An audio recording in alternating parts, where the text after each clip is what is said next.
ಮುನಿರತ್ನಗೆ ಮತ್ತೆ 14 ದಿನ ನ್ಯಾಯಾಂಗ ಬಂಧನ. ಜಡ್ಜ್ ಎದುರು ರಾಜೀನಾಮೆ ಇಂಗಿತ ವ್ಯಕ್ತಪಡಿಸಿದ ಮುನಿರತ್ನ.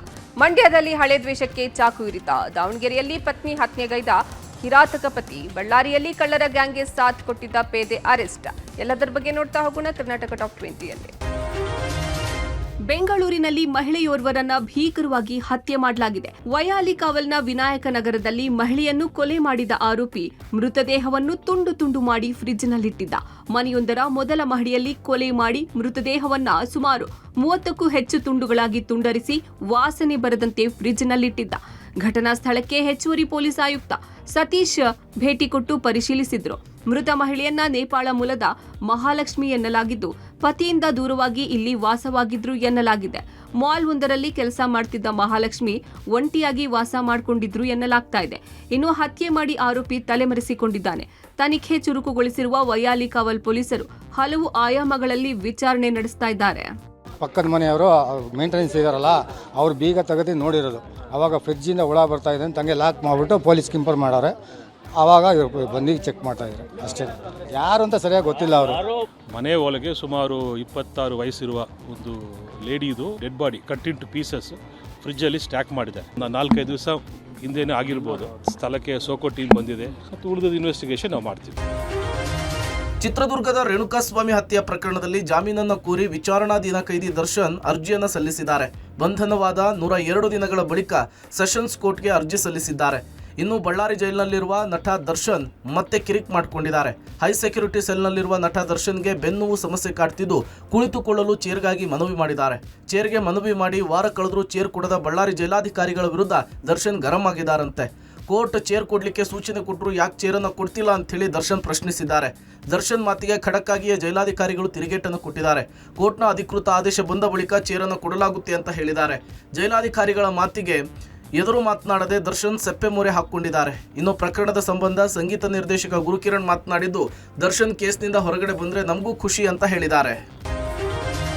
ಬೆಂಗಳೂರಿನಲ್ಲಿ ತ್ರಿಕೋನ ಪ್ರೇಮ ಕಥೆಗೆ ಜೀವವೊಂದು ಬಲಿಯಾಗಿದೆ. ಹುಡುಗಿ ವಿಚಾರಕ್ಕೆ ಸಂಜಯ್ ನಗರ ಠಾಣಾ ವ್ಯಾಪ್ತಿಯಲ್ಲಿ ಓರ್ವನ ಕೊಲೆ ನಡೆದಿದೆ.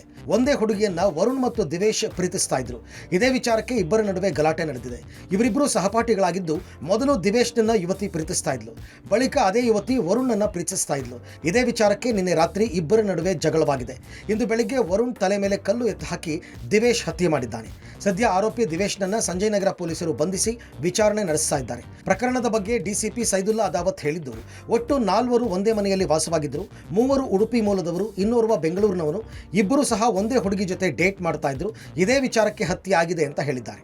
ಯಾವುದೋ ಒಂದು ಹುಡುಗಿಗೋಸ್ಕರ ಅಂದರೆ ಇವರಿಬ್ಬರು ಒಂದೇ ಹುಡುಗಿ ಜೊತೆ ಡೇಟ್ ಮಾಡ್ತಾ ಇದ್ದಾರೆ. ಅವರಿಗೆ ಮಧ್ಯದಲ್ಲಿ ಎಲ್ಲರೂ ಫ್ರೆಂಡ್ಸೇ, ಮಧ್ಯದಲ್ಲಿ ವೈಷಮ್ಯ ಏನೋ ಆಗಿದೆ ಅಂತ ಕಾರಣ ಕೇಳಿ ಬರ್ತಾ ಇದೆ. ಫರ್ದರ್ ಅದನ್ನು ನಾವು ಐಡೆಂಟಿಫೈ ಮಾಡಿ ಮತ್ತೆ ಅದನ್ನು ಅಸರ್ಟೈನ್ ಮಾಡಬೇಕಾಗುತ್ತೆ.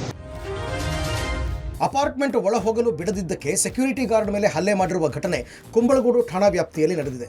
ದೊಡ್ಡಬೆಲೆಯ ಅಪಾರ್ಟ್ಮೆಂಟ್ಗೆ ಇಬ್ಬರು ಯುವತಿಯರನ್ನ ಯುವಕನೊಬ್ಬ ಕರೆತಂದಿದ್ದಾನೆ. ರಾತ್ರಿ 12 ಗಂಟೆ ಬಳಿಕ ಮತ್ತೊಬ್ಬ ಅತಿಥಿಯನ್ನ ಕರೆತಂದಿದ್ದಾನೆ. ಆದರೆ ರಾತ್ರಿ 12 ಗಂಟೆ ಬಳಿಕ ಅಪರಿಚಿತರ ಪ್ರವೇಶ ಇಲ್ಲ ಅಂತ ಸೆಕ್ಯೂರಿಟಿ ಗಾರ್ಡ್ ಪುನೀತ್ ಹೇಳಿದ್ದಾರೆ. ಅಲ್ಲದೆ ಯುವತಿಯರ ಜೊತೆ ಬಂದಾಗ ಅನುಮಾನಗೊಂಡು ಪ್ರಶ್ನೆ ಮಾಡಿದ್ದಾರೆ. ಇದರಿಂದ ಕೋಪಗೊಂಡು ಸೆಕ್ಯೂರಿಟಿ ಗಾರ್ಡ್ ಪುನೀತ್ ಮೇಲೆ ವರುಣ್ ಎಂಬಾತ ಹಲ್ಲೆ ಮಾಡಿದ್ದಾನೆ. ನಾನು ಯಾರು ಗೊತ್ತಾ, ಡಿಸಿಪಿ ಮಗ ಅಂತ ಆವಾಜ್ ಹಾಕಿದ್ದಾನೆ. ರಕ್ತ ಬರುವಂತೆ ಕಪಾಳ ಮೋಕ್ಷ ಮಾಡಿದ್ದಾನೆ. ವರುಣ್ ಏಟಿಗೆ ಪುನೀತ್ ಕಿವಿ ಕೇಳಿಸಿದಂತಾಗಿದೆ. ಸ್ಥಳೀಯರು ದೃಶ್ಯವನ್ನ ಸೆರೆ ಹಿಡಿದಿದ್ದಾರೆ. ಯಾರು ಗೊತ್ತಾ ನಮ್ಗೆ? ಸರಿ ಸರ್ ಕೊಡ್ತೀನಿ ಸರ್, ಮಾತಾಡ್ತೀವಿ ಸರ್. ಯಾರು ನೀನು? ಕಮಿಟಿ ಮೆಂಬರ್ ಇಲ್ಲಿ ಕೆಲಸ ಇರ್ತಾನೆ. ನಾಳೆ ಬೆಳಗ್ಗೆ ನೀನು ನಾಳೆ ಬೆಳಗ್ಗೆ ಕೆಲಸ ಇರ್ತೇನೆ ನೀನು.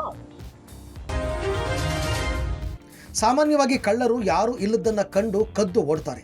ಆದರೆ ಇಲ್ಲೊಬ್ಬ ಕೂಲಾಗಿ ಬಂದು ಕದ್ದು ಕೂಲಾಗಿಯೇ ಹೋಗಿದ್ದಾನೆ.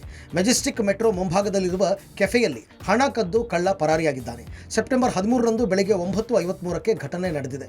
ಜನಸಂದಣಿ ಇದ್ದ ಜಾಗದಲ್ಲಿರುವ ಕೆಫೆಗೆ ರಾಜಾರೋಷವಾಗಿ ಬಂದ ಕಳ್ಳ ಡ್ರಾಯರ್ನಲ್ಲಿದ್ದ ಹಣವನ್ನು ಕದ್ದು ಹೋಗಿದ್ದಾನೆ. 100-500 ಮುಖಬೆಲೆಯ ಹಣವನ್ನು ಕದ್ದು ಕ್ಷಣ ಮಾತ್ರದಲ್ಲಿ ಎಸ್ಕೇಪ್ ಆಗಿದ್ದಾನೆ.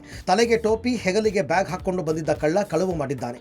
ಕೆಫೆ ಮಾಲೀಕ ಟಿಫನ್ಗೆ ಹೋದಾಗ ಘಟನೆ ನಡೆದಿದ್ದು ದೃಶ್ಯ ಸಿಸಿಟಿವಿಯಲ್ಲಿ ಸೆರೆಯಾಗಿದೆ.